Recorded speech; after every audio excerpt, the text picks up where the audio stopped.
বর্তমান বাস্তবতায় আসলে বিএনপির রাজনীতিটাই করছে।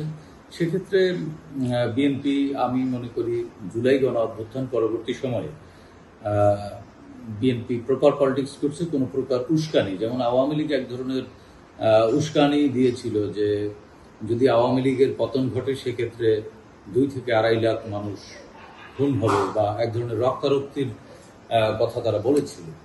সেটি কিন্তু আসলে বিএনপি খুব স্ট্রেটলি ট্যাকেল করেছে এবং সারা দেশে বিএনপির নেতাকর্মীরা কিন্তু অত্যন্ত বিচক্ষণতার সাথে এই ধরনের সিচুয়েশন এড়িয়ে চলেছে। হ্যাঁ, এখানে 5 জুলাই পরবর্তী পরিস্থিতিতে আমরা বেশ কিছু মব দেখেছি।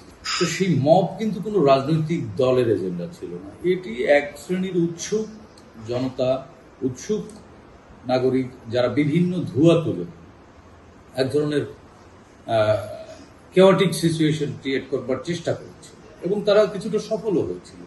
সেক্ষেত্রে বিএনপি কিন্তু অত্যন্ত ধৈর্যের সাথে এবং বিচক্ষণতার সাথে রাজনৈতিকভাবে বিষয়গুলো মোকাবেলা করেছে। আর এখানে বিএনপি গত 16 বছর ধরে, 15 বছর 6 মাস একেবারে শেখ হাসিনা সরকার ক্ষমতায় ছিল, এর আগেও 2 বছর 11 সময় পরবর্তী যে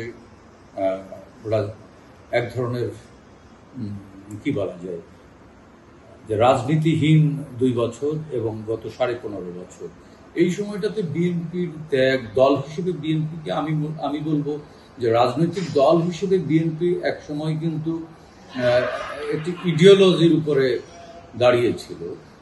শহীদ প্রেসিডেন্ট জিয়াউর রহমানের 19 দফা এবং তার প্রিন্সিপাল এবং খালেদা জিয়ার কিছু প্রিন্সিপালের উপরে দাঁড়িয়েছিল। কিন্তু গত 15 বছর বা 16 বছরে দল হিসেবে বিএনপির কিন্তু একটি সাংগঠনিক ভিত তৈরি হয়েছে, যেটির উপরে ভর করে বিএনপি বেশ শক্তিশালী এখন।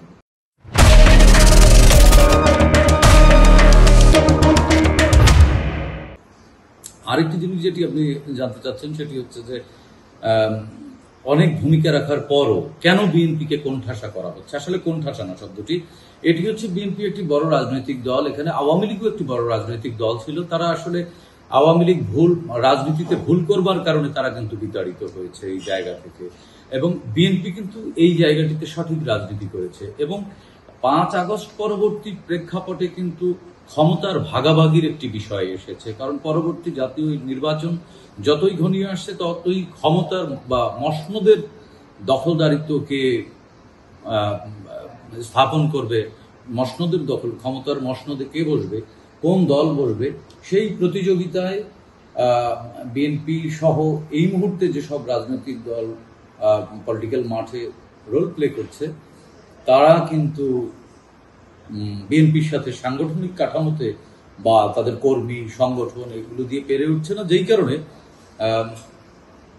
এবং প্রতিবেশী কিছু রাষ্ট্রের প্রতিবেশী বা দেশি বিদেশি চক্রান্তকারীরা কিন্তু থেমে নেই। কারণ শেখ হাসিনা দীর্ঘ 15 বছর 6 মাসে যে ফ্যাসিবাদী শাসন চালিয়েছে, উনি কিন্তু দেশে বিদেশে নানান টুলসের উপরে ভর করেছিল। যেমন আমলাতন্ত্রের মধ্যেও কিন্তু এই আওয়ামী হেজিমনি জেঁকে বসেছিল, যেই কারণে আমলাতন্ত্রও কিন্তু বাংলাদেশের স্বার্থ এবং জনগণের স্বার্থ জলাঞ্জলি দিয়ে শুধুমাত্র শেখ হাসিনাকে ক্ষমতায় রাখবার জন্য চেষ্টা করেছিল। সেই জায়গা থেকে এক ধরনের অসহযোগিতা ছিল, তাদের এক ধরনের বিষবার উস্কানি ছিল, এবং যে ছোট ছোট যে রাজনৈতিক দল, জামাত সহ অপরাপর যে রাজনৈতিক দলগুলো, সেই রাজনৈতিক দলগুলোও তাদের অস্তিত্ব জানান দেবার জন্য এক ধরনের প্রতিযোগিতায় অবতীর্ণ হয়েছে। এবং সেটি একটি দৃষ্টি থেকে দেখলে বিএনপিকে কোণঠাসা, এটি হচ্ছে বিএনপিকে কোণঠাসা করা না, রাজনৈতিকভাবে ঘায়েল করবার একটি চেষ্টা। এবং এই চেষ্টাটি আসলে রাজনৈতিক ছিল না, অনেক ক্ষেত্রে আমি বলবো দল হিসেবে বিএনপিকেও মবের মুখে ঠেলে দেওয়ার এক ধরনের অপতৎপরতা হয়েছে, যেটি আসলে আমরা পরিবর্তিত পরিস্থিতির এই রাজনীতিতে প্রত্যাশা করি না। আমাদের প্রত্যাশা নতুন রাজনীতিতেও এক ধরনের সংস্কার।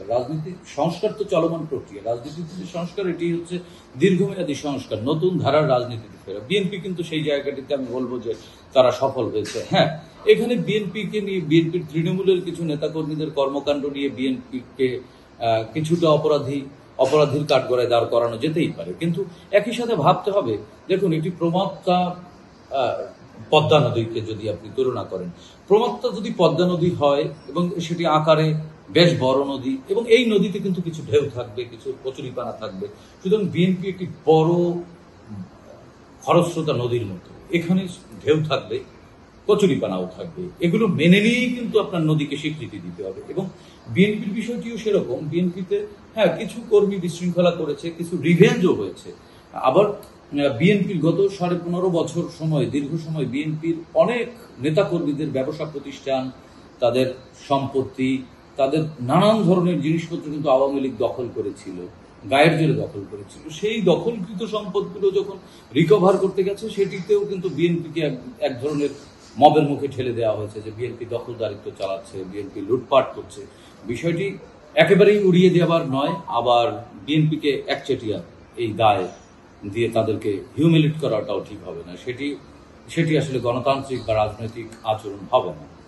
আরেকটি বিষয় যে কোণঠাসা করা শব্দটি আমি আপনার এই জায়গাটি, প্রশ্নটি একেবারেই সঠিক। বিএনপিকে কোণঠাসা, কারণ স্বাভাবিকভাবে এখন যদি যে কোনো নির্বাচন কল করা হয়, তো সেক্ষেত্রে বিএনপি কর্মী সমর্থক, তার সংগঠন এবং ভোটের দিক দিয়ে অনেকটা এগিয়ে। সেক্ষেত্রে যারা প্রতিদ্বন্দ্বী রয়েছে তারা তো রাজনৈতিকভাবে তাকে একটু কোণঠাসা করে তাদের রাজনৈতিক মাঠকে মসৃণ করবার চেষ্টা করবেন। সেই জায়গা থেকে বিএনপিকে কোণঠাসা করবার চেষ্টা করা হয়েছে। এবং সম্প্রতি এনসিপি যে নতুন রাজনৈতিক দল, গণ অভ্যুত্থানে অংশগ্রহণকারী ছাত্রদের একটি নতুন রাজনৈতিক দল, যেটিকে আমরা অবশ্যই প্রত্যাশা করি এই রাজনৈতিক দলটি ভালো করুক এবং গণতন্ত্রের ভূমিকা রাখুক।